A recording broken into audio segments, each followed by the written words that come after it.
Assalamualaikum warahmatullahi wabarakatuh. Alhamdulillahilladzi hadana li hadza wa ma kunna linahtadiya laula an hadanallah. Wassalatu wassalamu ala Rasulillah wa ala alihi wa ashabihi ajma'in wa amman tabi'ahum bi ihsanin ila yaumiddin, amma ba'd. Jamaah sekalian, tema kajian kita malam hari ini tentang pelajaran dan hikmah dari kisah cinta Zainab dan Abul As radhiyallahu anhuma. Yang dimaksudkan dengan Zainab di sini adalah Zainab binti Rasul sallallahu alaihi wasallam. Nabi sallallahu alaihi wasallam setelah menikah dengan Khadijah kemudian mendapatkan anak. Anak yang pertama lahir bernama Al-Qasim, di usia 2 tahun meninggal dunia. Lalu anak yang kedua lahir bernama Zainab. Jadi Zainab sebenarnya anak kedua dari Nabi SAW dengan Khadijah radhiyallahu anha. Kemudian baru anak-anak berikutnya yang lain ya. Ada yang bernama Abdullah, meninggal juga ketika kecil. Kemudian perempuannya Ruqayyah, Ummu Kulthum dan Fatimah radhiyallahu anhum ajmain. Ketika Zainab sudah tumbuh ya, menjadi gadis dan usianya masih sangat muda, lalu dipinang oleh salah seorang kerabatnya yang bernama Abul As bin Rabi'. Ibu Abul As ini bernama Halah binti Khuwailid, kakak beradik dengan Khadijah radhiyallahu anha. Jadi anak bibi ya, sepupu.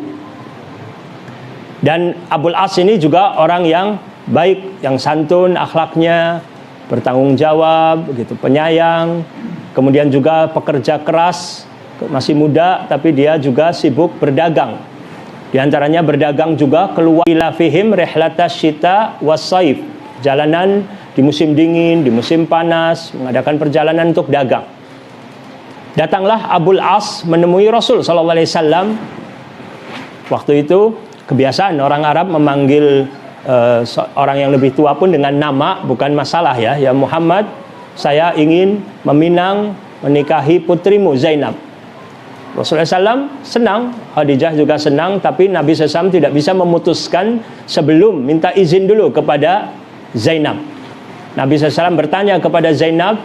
Zainab pun Nabi menyebutkan bahwa Abul As menyebutkan namamu. Itu sebagai satu kiasan bahwasanya menyebutkan nama di sini artinya sudah mau meminang, melamar. Apakah kamu bersedia untuk menikah dengan Abul As? Zainab diam saja, wajahnya memerah dan tersenyum. Maka apabila seorang gadis ditanya oleh ayahnya atau walinya tentang laki-laki yang akan menikahinya dan dia diam, itu pertanda setuju. Berbeda kalau tidak setuju, biasanya perempuan akan menyampaikan secara langsung bahwa saya tidak mau, saya tidak setuju dan seterusnya. Tapi kalau diamnya gadis gitu, umumnya adalah sebagai tanda setuju. Singkatnya Nabi SAW menikahkan Zainab dengan Abul As. Ini sebelum beliau alaihi salatu wassalam diutus menjadi Rasul ya, kejadiannya ya, sebelum diutus menjadi Rasul. Nabi SAW juga punya anak berikutnya yang bernama Ruqayyah, Ummu Kulthum, dinikah oleh 2 anak dari Abu Lahab sebelum Nabi SAW diutus menjadi Rasul. Kemudian setelah nikah tentu pisah, tempat tinggalnya Zainab ikut bersama suaminya Abul As. Suaminya sibuk berdagang, suatu hari suaminya sedang melakukan perjalanan niaga dagang yang jauh. Kalau perjalanan jauh itu bisa pulang pergi bisa sampai 3 bulan. Maka Zainab pun sering berkunjung ke rumah ibunya Khadijah. Waktu menikah, Khadijah memberikan hadiah kalung milik Khadijah yang sangat disayangi oleh Khadijah. Ini senang dengan kalung tersebut. Tetapi ketika anaknya menikah, diberinya hadiah Zainab ini dengan kalung tersebut. Ketika Abul As sedang bepergian dagang, safar, Nabi SAW mendapatkan wahyu awal surat Al-Alaq ya, diutus menjadi Rasul, menyampaikan kepada istri Khadijah radhiyallahu anha, istri yang setia, mendukung, membela Nabi SAW, memotivasi Nabi SAW, beriman kepada Nabi SAW. Ada juga Zaid bin Harithah, budaknya Nabi SAW yang sudah dimerdekakan. Asalnya adalah Zaid ini budak dari Khadijah, diberi hadiah kepada Nabi SAW, yang bahkan dijadikan anak oleh Nabi kan, jadi anak angkat. Kemudian juga Abu Bakar As-Siddiq radhiyallahu anhu, dari orang dewasa yang merdeka yang pertama kali masuk Islam. Ali bin Abi Thalib dari anak-anak, termasuk anak-anak Nabi Muhammad SAW pun beriman dengan Nabi SAW. Juga Zainab juga gitu kan, tapi suaminya belum pulang, belum tahu kejadian ini. Ketika ditunggu-tunggu suaminya, Zainab sudah ingin menyampaikan berita gembira, berita besar. Ketika suaminya datang, sampaikan kepada Zainab, ada berita besar bahwa ayah saya dapatkan wahyu dari Allah, diutus menjadi Rasul gitu kan. Saya juga sudah beriman. Ternyata Abul As tidak siap untuk menerima Islam, di luar dugaan. Disangka oleh Zainab akan masuk Islam gitu. Ternyata malah sempat ditegur, kenapa kamu nggak beritahu dulu kepada saya sebelum masuk Islam, sebelum memutuskan masuk Islam. Kata Zainab, ayah saya orang jujur, nggak pernah berdusta sekalipun, nggak mungkin bohong gitu.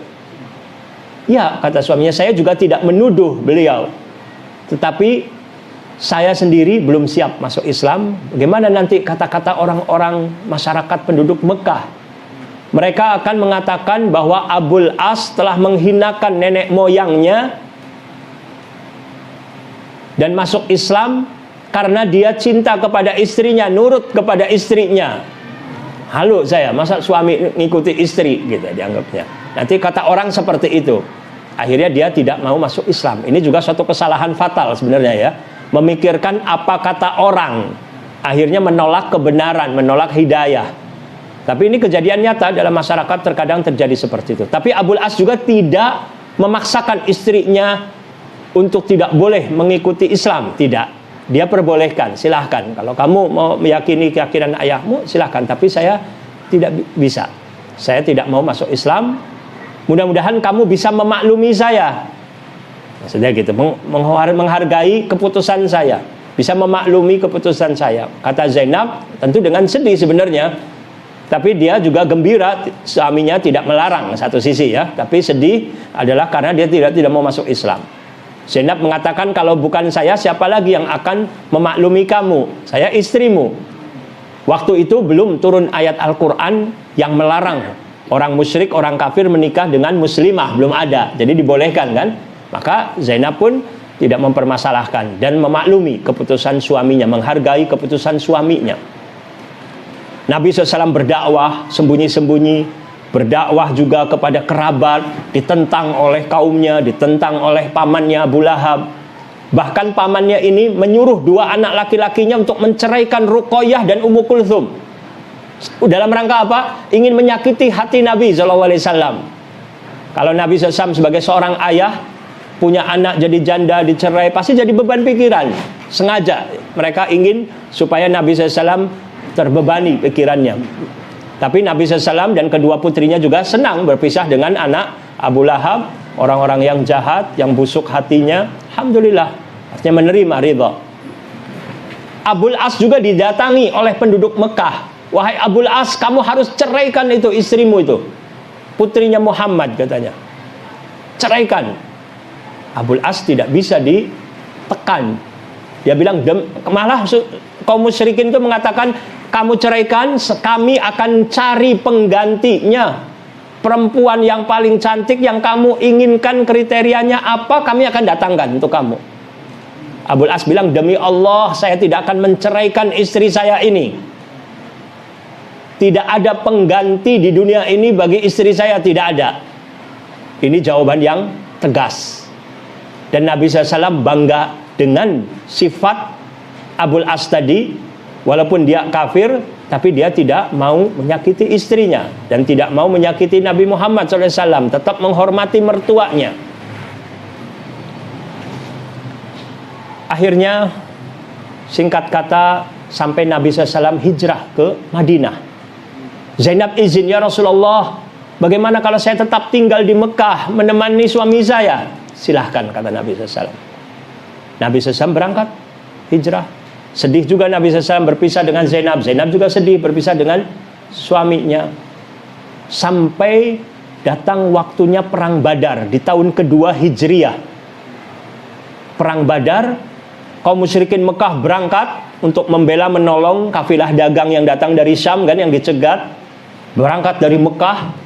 Termasuk juga Abul As berangkat juga, walaupun tidak dengan keinginan hatinya mungkin, tetapi karena dorongan juga dari masyarakat yang mengharuskan mereka juga berangkat. Abul As juga berangkat walaupun dengan berat hati, karena akan berperang melawan mertuanya. Bagaimana perasaan Zainab saat itu ketika ditinggal suaminya, mendengar suaminya akan berperang dengan pasukan kaum muslimin yang dipimpin oleh ayahnya. Zainab sudah punya anak saat itu 2, Ali dan Umamah, masih kecil-kecil. Zainab sedih. Ya Allah, bisa jadi besok nanti kalau terjadi pertempuran selesai, mungkin saja suami saya meninggal, jadi anak saya jadi yatim. Dan mungkin juga ayah saya barangkali terluka atau meninggal, kita tidak tahu. Tetapi Zainab juga tidak larut dalam kesedihan, kecemasan yang berlebih. Dia bertawakal kepada Allah SWT. Semoga Allah berikan kemenangan kepada kaum muslimin dan kebaikan kepada kaum muslimin dan juga kepada suaminya supaya dapat hidayah. Besoknya Zainab mencari informasi ketika sudah terjadi pertempuran. Bagaimana hasil dari pertempuran? Dapat berita kaum muslimin yang menang. Dia sujud syukur langsung, Zainab bersyukur kepada Allah, kaum muslimin menang. Ayahnya selamat. Tapi dia belum tahu bagaimana nasib suaminya. Dia cari-cari informasi, ternyata suaminya ditangkap, ditawan, tapi masih hidup berarti. Alhamdulillah gitu. Ditawan, dibawa ke Madinah. Kaum musyrikin yang ikut perang yang selamat sudah pulang ke Mekah. Dan mereka lagi mempersiapkan tebusan untuk membebaskan keluarga mereka yang tertawan. Menyiapkan harta tebusan. Zainab pun mengumpulkan uang yang dimilikinya, karena Abul As juga bukan orang yang sangat kaya. Dia juga dipercaya oleh sebagian masyarakat Mekah, dipercaya untuk dititipi amanat uang untuk dagang dan lain sebagainya bagi hasil dengan sebagian penduduk Mekah gitu ya, bukan semuanya milik dia. Maka Zainab mengumpulkan sebagian uang yang ada. Kemudian juga ada juga kalung pemberian ibunya Khadijah radhiyallahu anha, masih ada, diberikan juga sebagai tebusan, dikirim kepada saudara iparnya, adik dari Abul As, supaya dibawa ke Madinah. Zainabnya tidak ikut ke Madinah. Maka rombongan kaum musyrikin dari Mekah berangkat ke Madinah untuk menebus keluarga mereka. Di antaranya saudara kandung dari Abul As, membawa uang dari Zainab dan juga kalung. Ketika Nabi SAW melihat kalung tersebut, Nabi menanyakan, ini kalung tebusan dari siapa? Ini tebusannya Zainab yang ingin menebus suaminya Abul As. Nabi SAW menitikkan air matanya. Ingat bahwa kalung ini kalung milik istrinya dahulu sebelum diberikan kepada putrinya Zainab. Terkenang bagaimana perjuangan istrinya, pembelaannya, kesetiaannya. Nabi SAW menangis. Dan juga tentu ingat juga kepada nasib putrinya yang di Mekah, ditinggal pisah dengan suaminya, dan sampai mau mengorbankan harta yang dimilikinya agar suaminya bebas untuk bisa pulang lagi. Ini menunjukkan kecintaan yang luar biasa dari Zainab kepada suaminya. Dia rela berkorban. Begitulah seorang istri yang setia merasakan apa yang dirasakan oleh suami. Ketika suami sedih, dia ikut sedih. Suami menderita, ikut menderita. Bahkan rela untuk berkorban agar suaminya bahagia, agar mereka satu keluarga juga bahagia. Sehingga tidak hitung-hitungan, ini uang saya dan lain sebagainya, uang dia pun dia korbankan. Nabi SAW berkata kepada para sahabatnya, wahai sahabatku, bagaimana menurut kamu kalau seandainya harta milik putriku ini kita kembalikan lagi kepada dia, dan juga Abul As juga kita bebaskan tanpa syarat? Setuju ya Rasulullah. Ini juga adab tawadhu, rendah hati dari Nabi SAW. Sebagai seorang pemimpin, sebagai seorang komandan perang, sebagai kepala negara, Bisa saja beliau memutuskan tanpa meminta pendapat dari sahabat, langsung saja putuskan, bisa. Tetapi meminta pendapat terlebih dahulu. Ini adab yang baik dari seorang pemimpin. Walaupun keputusan terakhir dari beliau, tapi beliau adalah orang yang sering mengajak bermusyawarah kepada sahabatnya sebelum memutuskan suatu keputusan. Ini harus kita contoh dalam kehidupan rumah tangga, bermusyawarah dengan istri, dengan anak, sehingga mereka merasa dihargai. Walaupun keputusan terakhir tetap yaitu di tangan pemimpin. Akhirnya Abul As dibebaskan. Sebelum Abul As pulang ke Mekah, Abul As dibisiki oleh Nabi SAW. Abul As pun mengangguk tanda setuju. Akhirnya Abul As pulang, bertemu dengan Zainab. Zainab luar biasa gembiranya bertemu lagi dengan suaminya. Kemudian Abul As mengatakan, saya datang juga untuk mengatakan kepadamu selamat tinggal. Misalnya, kamu mau pergi kemana? Disangka suaminya mau pergi lagi safar. Bukan saya yang pergi kali ini, tapi Anda yang pergi kali ini. Karena ayahmu meminta kepada saya sebelum saya pulang, agar Zainab diizinkan oleh saya untuk pergi ke Madinah, berkumpul dengan kaum muslimin di sana. Dan saya sudah menjanjikan, berangkatlah Anda siap-siap.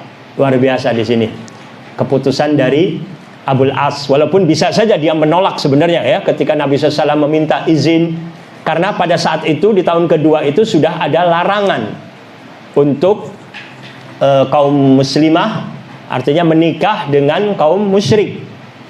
Kalau kita bisa baca di surat Al-Baqarah di ayat 221.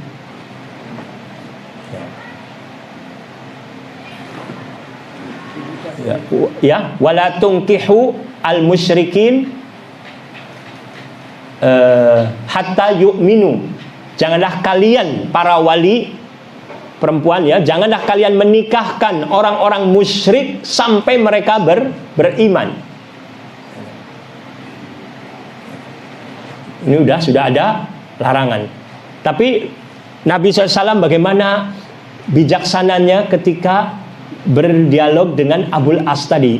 Dia sebagai mertua tidak mentang-mentang sebagai mertua kemudian memaksakan kepada menantunya, kamu bawa kembalikan anak saya misalnya kan, istrimu kepada saya. Tidak. Tetapi itu pun dibisikinya. Dan setelah dibebaskan, tidak katakan saya bebaskan tapi syaratnya kamu kembalikan anak saya, juga tidak. Tapi menantunya ini juga luar biasa. Menantunya juga menghormati, memuliakan mertua. Ini kalau antara menantu dengan mertua itu saling menghormati, saling menghargai, yang mertua juga tidak menekan, tidak membuat penantu ini tertekan batinnya dan lain sebagainya, tentu menantu juga akan gembira. Sebaliknya juga menantu juga tidak membuat gusar, tidak menyakiti hati mertua dan seterusnya. Ini hal yang baik. Akhirnya Zainab pun taat kepada Allah, taat kepada Rasul SAW. Walaupun di hati tentu tidak ingin berpisah dengan suami yang dicintainya, yang dia sudah korbankan juga hartanya supaya bisa berkumpul. Tapi ketika datang perintah dari Allah, dari Rasul untuk berpisah, siap. Orang-orang yang beriman itu orang yang lebih mengutamakan akhirat daripada dunia. Tidak mengikuti hawa nafsu, tidak mengikuti perasaan, tapi taat kepada Allah dan Rasul. Harusnya diikuti juga oleh kaum muslimin dan muslimah sekarang. Kita prihatin ketika di zaman sekarang ada kaum muslimah mau dinikahi dengan orang musyrik, orang kafir, langsung dia rela. Bahkan dia mau murtad, naudzubillah. Menggadaikan akidah, menjual agama, menjual keimanan. Tapi Zainab tetap taat kepada Allah, yakin kalau taat kepada Allah, yakin-yakinnya bahwa kalau taat kepada Allah, Allah akan memberikan jalan keluar yang terbaik. Allah akan memberikan kebahagiaan di dunia dan di akhirat. Apabila dia melanggar aturan Allah dan Rasulnya, maka yang ada adalah kesengsaraan, kecelakaan di dunia sebelum di akhirat juga.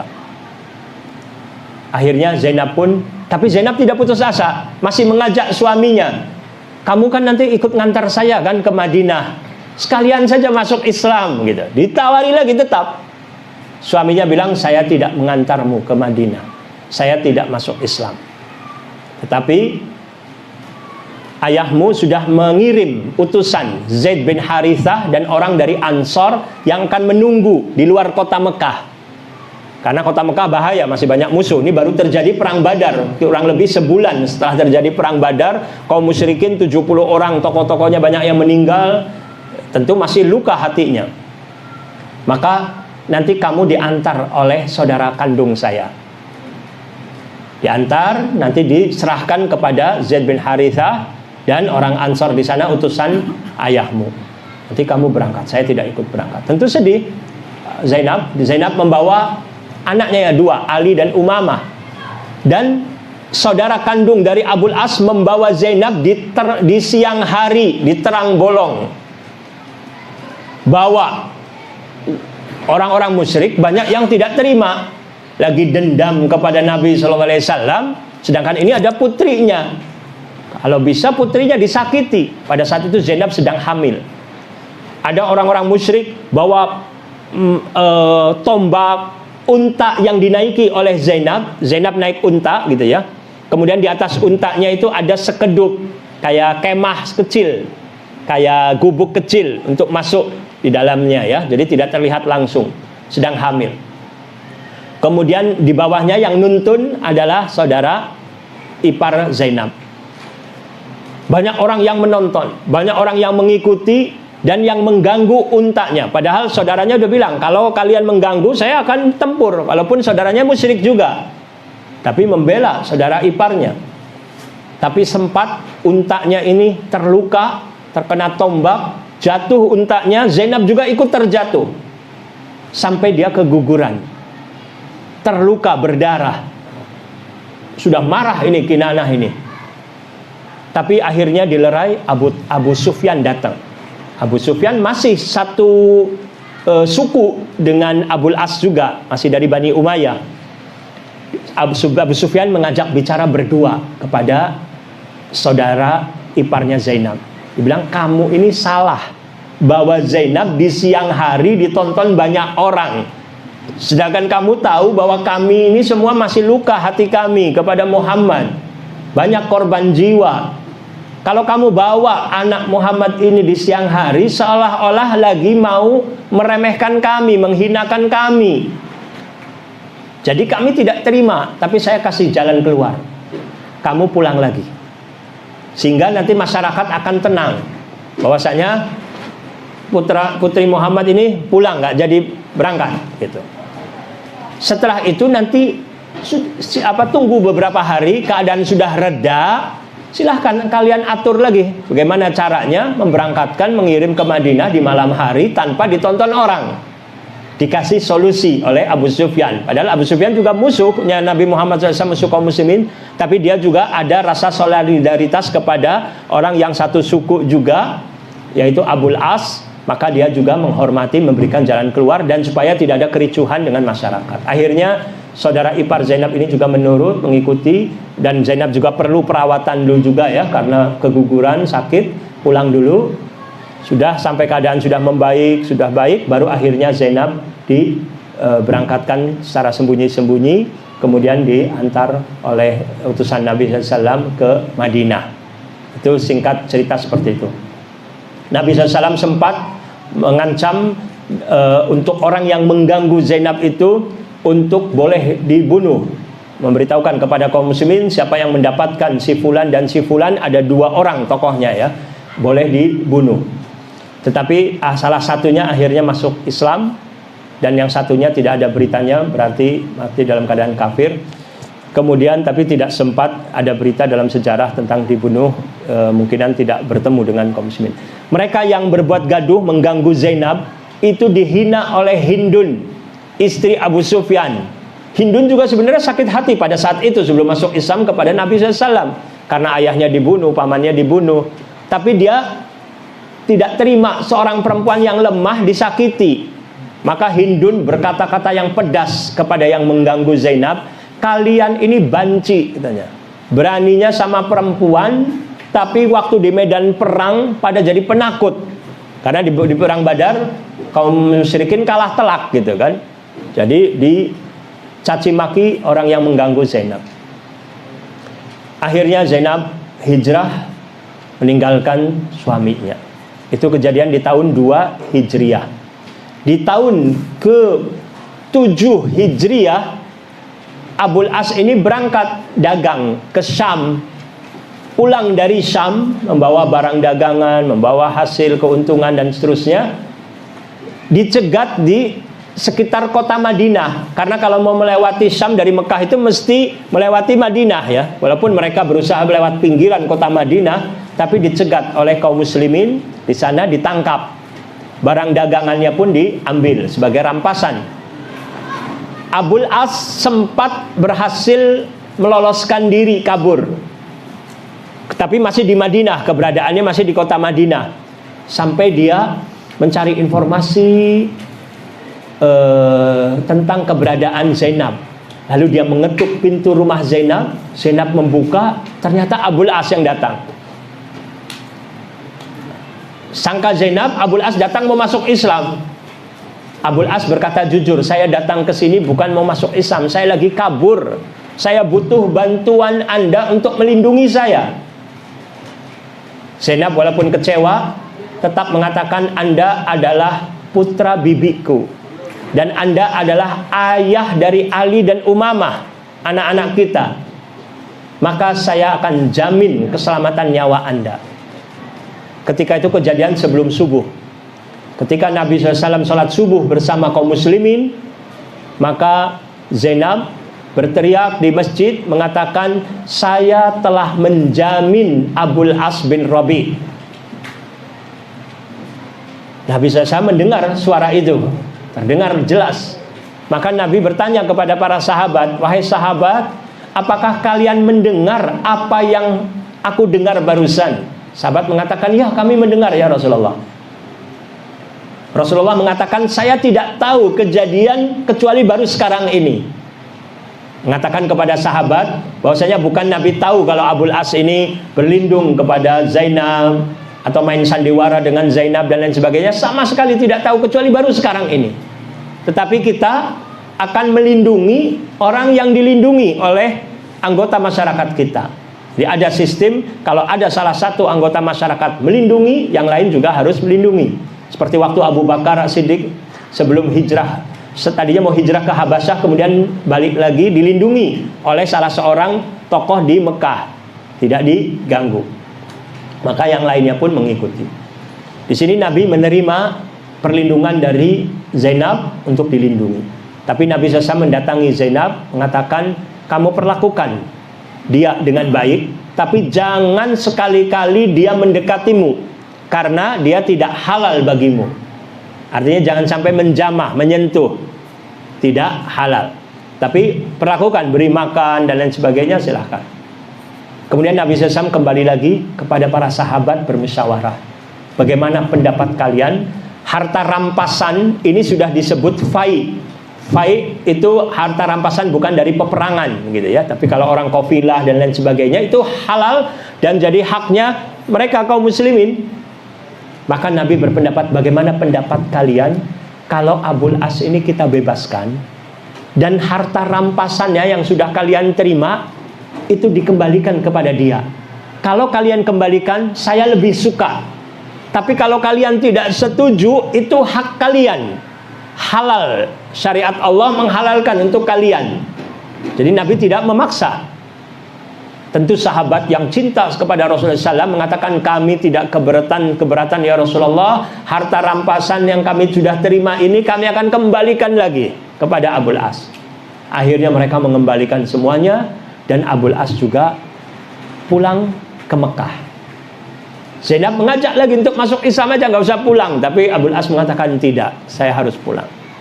Abul As pulang ke Mekah, mengembalikan harta milik musyrikin Mekah satu persatu, keuntungan dibagi semua selesai. Sampai Abul As mengatakan lagi, masih ada lagi tidak sisa atau hak kalian yang masih ada di tangan saya? Mereka mengatakan tidak ada. Anda adalah orang yang karim, orang yang wafi, orang yang dermawan dan orang yang setia. Sudah benar tidak ada? Tidak ada. Kalau begitu sekarang asyhadu alla ilaha illallah wa asyhadu anna muhammadan rasulullah. Mengucapkan 2 kalimat syahadat. Saya sekarang masuk Islam Saya sengaja tidak masuk Islam dari dahulu supaya jangan kalian menyangka bahwa saya ini masuk Islam untuk adanya kepentingan dan untuk mengambil harta kalian. Sekarang sudah tidak ada. Mungkin sebelumnya dia ada sangkutan hutang dan lain sebagainya, dia tidak mau untuk meninggalkan pertanggungjawabannya. Tapi setelah selesai semua diselesaikan, dia tinggalkan masyarakat penduduk Mekah, dia hijrah kembali lagi ke Madinah. Sampai di Madinah menjelang subuh bertemu dengan Nabi SAW. Ya Rasulullah, kemarin saya datang sini sebagai tawanan, sekarang saya datang mengucapkan 2 kalimat syahadat masuk Islam dengan keadaan merdeka, bukan sebagai tawanan. Karena kalau di waktu masuk Islam di Madinah boleh disangka karena ditahan, terpaksa. Tapi dia sudah pergi, sudah pulang ke Mekah. Maka Nabi SAW bergembira sekali Abul As masuk Islam. Dan Abul As tanya lagi, ya Rasulullah, boleh tidak saya kembali lagi kepada Zainab? Zainab juga sangat mencintai Abul As. Waktu di Madinah saja banyak orang yang melamar dia tidak menerima. Dia tetap sabar, barangkali suaminya dapat hidayah. Bayangkan, dari mulai awal dakwah Islam di Mekah, dakwah 13 tahun. Kemudian ini tahun ke-7 Hijriah, 20 tahun lamanya Zainab sabar menunggu suaminya dapat hidayah masuk Islam. Akhirnya alhamdulillah dapat hasilnya. Akhirnya Zainab pun kembali lagi bersama Abul As. Sebagian ulama ada beda pendapat, ada yang mengatakan pakai akad lagi, diperbaharui akad baru, ada juga yang mengatakan tidak. Wallahu alam, itu ada perbedaan. Tapi yang jelas akhirnya mereka berkumpul lagi dengan Zainab. Zainab kemudian setahun kemudian setelah mereka berdua berkumpul, di tahun ke-8 Hijriah meninggal dunia Zainab. Maka Nabi SAW dalam hadis Bukhari dan Muslim kan memerintahkan ke perempuan yang memandikan kan, suruh mandikanlah 3 kali atau 5 kali witir, kemudian jadikanlah akhirnya dengan kapur barus ya, diberi. Kemudian juga kalau sudah selesai beritahukan kepada saya. Setelah itu Nabi SAW juga berikan kain untuk kafannya. Itu kisah tentang kewafatnya Zainab radhiyallahu anha di tahun 8 Hijriah. Abul As sangat sedih sekali, menangis, tinggal istri yang sangat dicintainya. Tetapi insya Allah mereka berdua juga akan Allah kumpulkan di dalam jannahnya. Kemudian juga Abul As kemudian meninggal dunia. Sebagian ulama mengatakan setahun kemudian meninggal. Ada juga yang mengatakan di masa khilafah Abu Bakar As-Siddiq radhiyallahu anhu Abul As meninggal. Ini saja kisah yang bisa saya sampaikan. Semoga bermanfaat bagi kita. Sebenarnya banyak pelajaran-pelajaran dan hikmah yang bisa kita petik ya, di samping yang tadi saya sebutkan. Tapi insya Allah mudah-mudahan di kesempatan lain bisa kita atau antum juga bisa memikirkan atau merenung kira-kira apa saja pelajaran-pelajaran yang luar biasa. Nabi Muhammad SAW juga seorang manusia biasa ya, walaupun beliau seorang Rasul mendapatkan wahyu, tapi manusia biasa, orang yang bijaksana. Tadi sudah disinggung bagaimana hubungan antara menantu dengan mertua, bagaimana berpegang teguh, bagaimana sabar, bagaimana rasa malu, bagaimana kesetiaan dan seterusnya. Ini pelajaran-pelajaran yang luar biasa. Dan juga bagaimana Zainab lebih mengutamakan ridha Allah, cinta Rasulnya daripada cinta kepada suami. Ini juga pelajaran-pelajaran yang sangat berharga untuk kita semua. Semoga bermanfaat. Sebelum ditutup, barangkali ada pertanyaan, silahkan.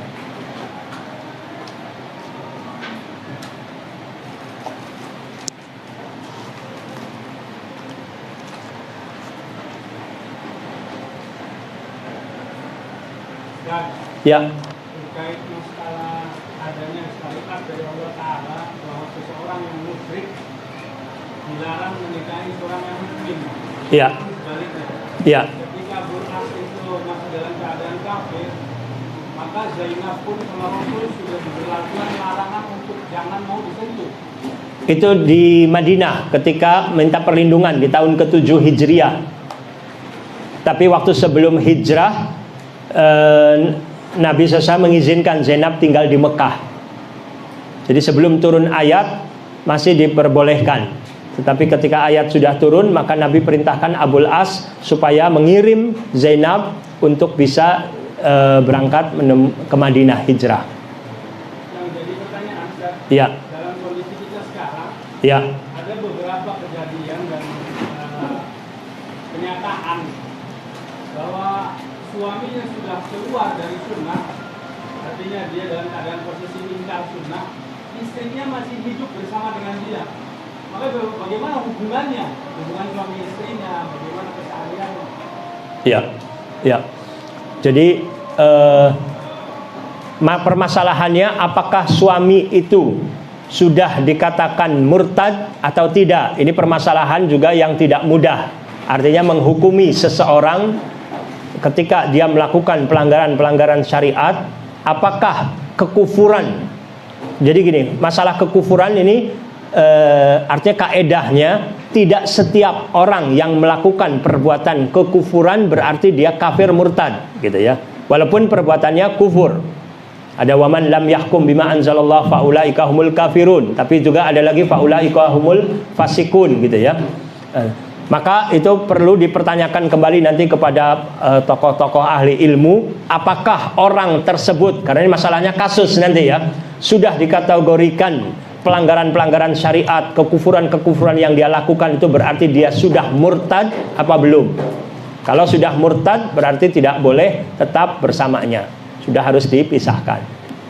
Tapi terkadang kekufuran-kekufuran banyak juga, masih banyak syubhat-syubhat, kerancuan-kerancuan yang merupakan tugas dari orang-orang yang berilmu untuk menjelaskan kepada umat ini keadaan yang sebenarnya, supaya orang itu setelah diberi ilmu mudah-mudahan bisa dia itu menyadari dan bertaubat kepada Allah SWT. Itu yang paling penting kita lakukan di masa sekarang ini, untuk menegakkan hujjah dan mendakwahkan yang hak, supaya hak itu menjadi terang benderang, tidak ada keraguan sedikit pun. Wallahu a'lam bishawab. Ya. Tadi disebutkan ada harta rampasan perang dan harta rampasan Fai. ya, masih berlakukah hal seperti itu di zaman sekarang? Ya.